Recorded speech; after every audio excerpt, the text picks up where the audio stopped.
Hello friends, in this quick tutorial I'm going to show you how to embed codes in WordPress. But before getting started this video, make sure to subscribe. How to 1 minute.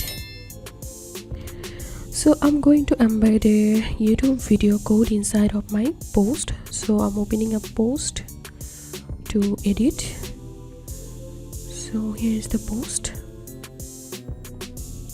So first of all, click on this add block option, and here click on custom HTML, and now paste the code, update,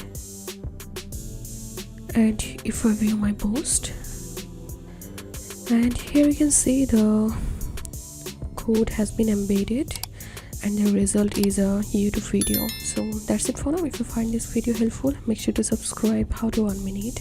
Thanks for watching this video.